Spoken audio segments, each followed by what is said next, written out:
திருப்பரங்குன்றத்தில் இஸ்லாமியர்கள் தொழுகைக்கும் போகும்போது தடுத்து நிறுத்தப்பட்டதால் அங்கு பரபரப்பான சூழல் ஏற்பட்டிருக்கு. மதுரை திருப்பரங்குன்றம் மலை மீது உள்ள சிக்கந்தர் பாதுஷா தர்காவிற்கு ரம்ஜான் தொழுகைக்கு சென்றபோது தடுத்து நிறுத்தியதாக போலீசாருடன் இஸ்லாமியர்கள் வாக்குவாதத்தில் ஈடுபட்டதால் பரபரப்பு ஏற்பட்டது.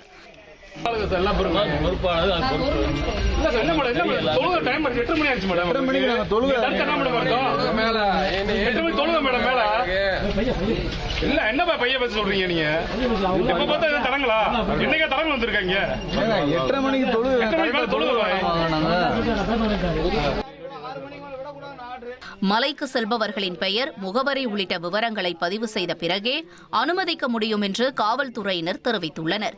போலீசாரின் இந்த நடவடிக்கைக்கு இஸ்லாமிய அமைப்பினர் எதிர்ப்பு தெரிவித்தனர்.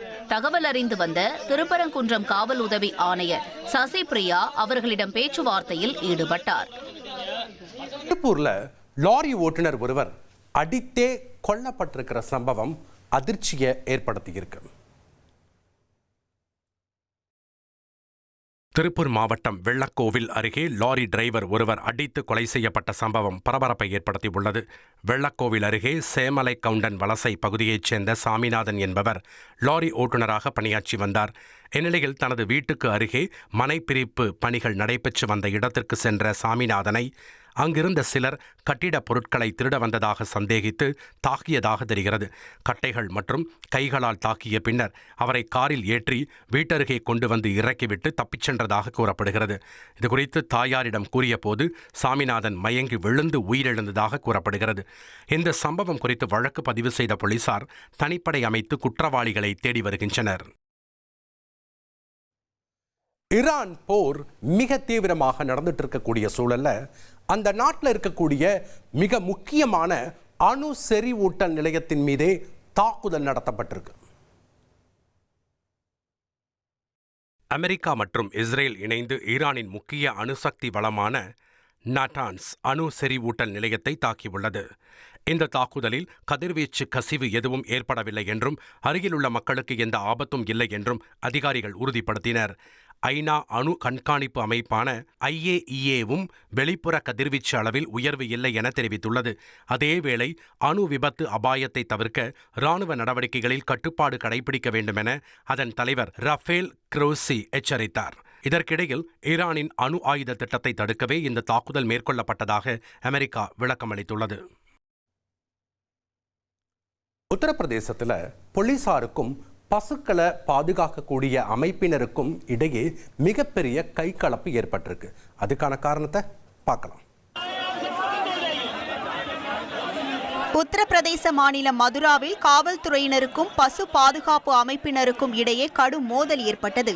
பசு பாதுகாப்பு என்ற பெயரில் இயங்கும் அமைப்பை சேர்ந்த சந்திரசேகர் பசுக்கள் கடத்தப்படுவதாக எழுந்த சந்தேகத்தில் ஒரு லாரியை தடுக்க முயன்றபோது அந்த வாகனம் மோதியதில் அவர் சம்பவ இடத்திலேயே உயிரிழந்தார்.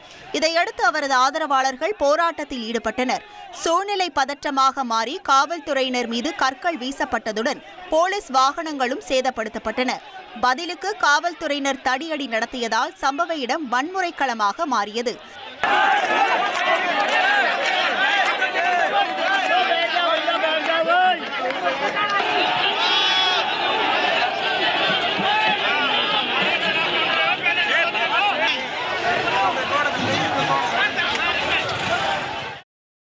ஆனால் சம்பந்தப்பட்ட லாரி சோப்புகளை ஏற்றி சென்றதாகவும் பனிமூட்டம் காரணமாக ஏற்பட்ட விபத்துதான் இது என்றும் திட்டமிட்ட தாக்குதல் அல்ல என காவல்துறை விளக்கமளித்துள்ளது. கொடைக்கானல்ல 50 அடி பள்ளத்துல ஒரு கார் கவிழ்ந்த நிலையில உள்ள இருந்தவங்க நல்வாய்ப்பா உயிர் பிழைச்சிருக்காங்க. கொடைக்கானல் பழனி சாலையில் கட்டுப்பாட்டை இழந்த கார் 50 அடி பள்ளத்தில் கவிழ்ந்து விபத்திற்குள்ளானது. இதில் கேரளாவைச் சேர்ந்த 5 சுற்றுலா பயணிகள் அதிர்ஷ்டவசமாக உயிர் தப்பினர்.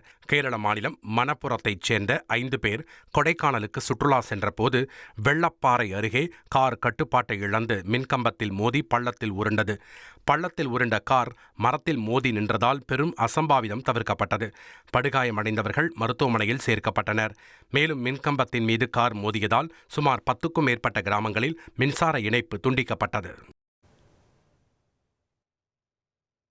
கரூர்ல 10ஆம் வகுப்பு மாணவி கிணற்றுல சடலமா மீட்கப்பட்ட சம்பவம் அதிர்ச்சியை ஏற்படுத்தியிருக்கு. கரூர் அருகே காணாமல் போன 10ஆம் வகுப்பு மாணவி கிணற்றில் சடலமாக மீட்கப்பட்ட சம்பவம் அதிர்ச்சியை ஏற்படுத்தியுள்ளது. கரூர் மாவட்டம் காளிப்பாளையம் பகுதியைச் சேர்ந்த மணிகண்டன் சாந்தி தம்பதியின் மகளான இனியா 10ஆம் வகுப்பு படித்து வந்துள்ளார். இந்த நிலையில் இனியா செல்போன் பயன்படுத்தியதை பெற்றோர் கண்டித்ததாக கூறப்படுகிறது. இதனால் மனவேதனையில் அவர் வீட்டை விட்டு வெளியேறியதாக தெரிகிறது. மகளை காணவில்லை என பெற்றோர் புகார் அளித்த நிலையில் வீட்டின் அருகே உள்ள விவசாய கிணற்றிலிருந்து இனியா சடலமாக மீட்கப்பட்டுள்ளார்.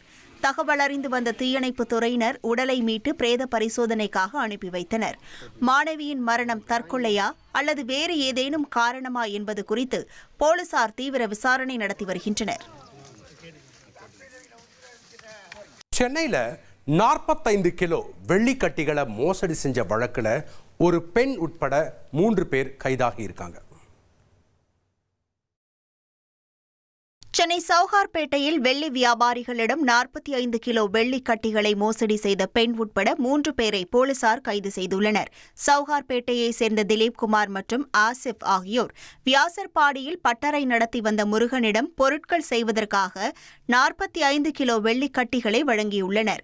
இந்த நிலையில் முருகன் காலமானதை அடுத்து அவரது மனைவி தனலட்சுமி, அண்ணன் சதீஷ்குமார் மற்றும் தந்தை வேதாச்சலம் ஆகியோர் அந்த வெள்ளியை திருப்பித் தராமல் ஏமாற்றியுள்ளனர்.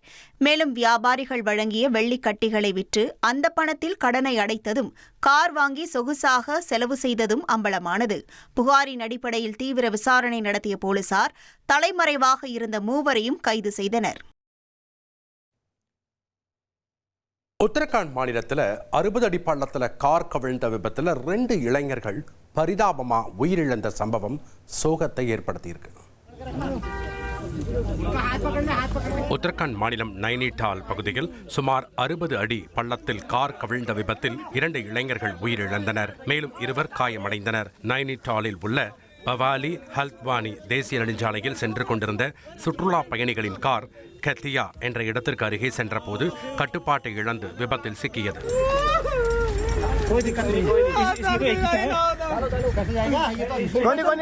தொழிற்சாலையில் ஏற்பட்ட மிகப்பெரிய தீ விபத்தில் 11 பேர் பரிதாபமா உயிரிழந்திருக்காங்க.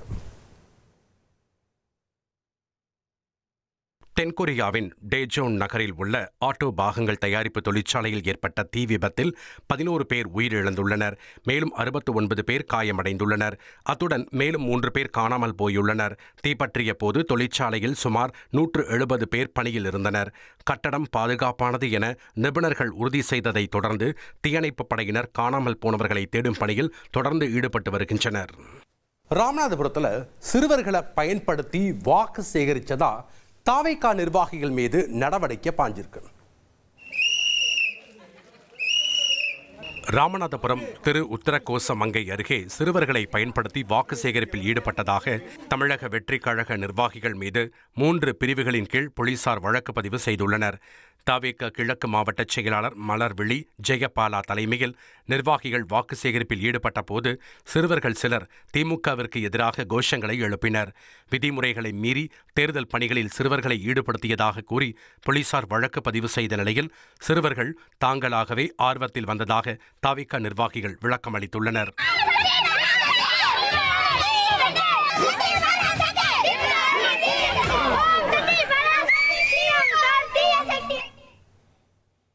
தஞ்சாவூர்ல போலி கார் பதிவெண்ணை பயன்படுத்துகிற நபரை போலீசார் கைது செஞ்சிருக்காங்க.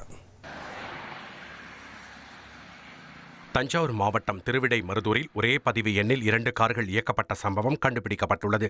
2017இல் செல்வம் கார் வாங்கி பதிவு செய்யாமல் தற்காலிக எண்ணில் ஓட்டி பின்னர் அடமானம் வைத்து பணம் பெற்றுள்ளார். பிறகு அந்த காரை மீட்ட ராமசாமி செல்வத்திடம் திருப்பி கொடுக்காமல் தானே வைத்துக்கொண்டு பதிவு எண் இல்லாததால் பயன்படுத்தாமல் இருந்ததாக கூறப்படுகிறது. இதனையடுத்து ராமசாமி தனது நண்பரின் கார் எண்ணை பயன்படுத்தி அந்த காரை இயக்கி வந்தது விசாரணையில் தெரிய வந்தது. பின் நிதி நிறுவனம் புகாரின் பேரில் போலீசார் சோதனை நடத்தி காரை பறிமுதல் செய்தனர். போலி பதிவு எண் பயன்படுத்திய ராமசாமியை கைது செய்த நிலையில் அவர் ஜாமீனில் விடுவிக்கப்பட்டார். கிருஷ்ணகிரியில் சாலையை கடக்க முயன்ற போது விபத்தில் சிக்கி துணிக்கடை உரிமையாளர் பரிதாபமாக உயிரிழந்திருக்கிறார். விபத்து பதிவான அதிர்ச்சிகர காட்சிகள் வெளியாகியிருக்கு. கிருஷ்ணகிரி மாவட்டம் போச்சம்பள்ளி அருகே நடந்த சாலை விபத்தில் துணிக்கடை உரிமையாளர் உயிரிழந்த சம்பவம் சோகத்தை ஏற்படுத்தியுள்ளது. மத்தூர் அருகே குள்ளம்பட்டி பகுதியைச் சேர்ந்த மாதேஷ் போச்சம்பள்ளியில் டெக்ஸ்டைல்ஸ் கடை நடத்தி வந்தார். சம்பவத்தன்று இருசக்கர வாகனத்தில் மத்தூர் நோக்கி சென்று கொண்டிருந்த போது சாலையை கடக்க முயன்ற அவரை பின்னால் அதிவேகமாக வந்த மற்றொரு இருசக்கர வாகனம் மோதியது. இந்த விபத்தில் தூக்கி வீசப்பட்ட மாதேஷ் பரிதாபமாக உயிரிழந்தார். விபத்து தொடர்பான பதைக்க வைக்கும் சிசிடிவி காட்சிகள் வெளியாகியுள்ளன.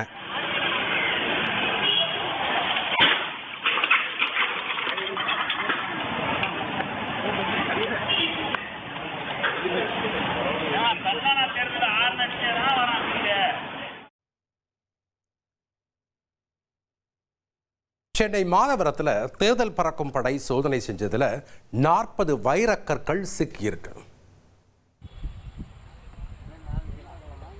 சென்னை மாதவரம் பகுதியில் தேர்தல் பறக்கும் படையினர் நடத்திய வாகன சோதனையில் உரிய ஆவணங்களின்றி காரில் கொண்டுவரப்பட்ட 40 வைர கற்கள் பறிமுதல் செய்யப்பட்டன.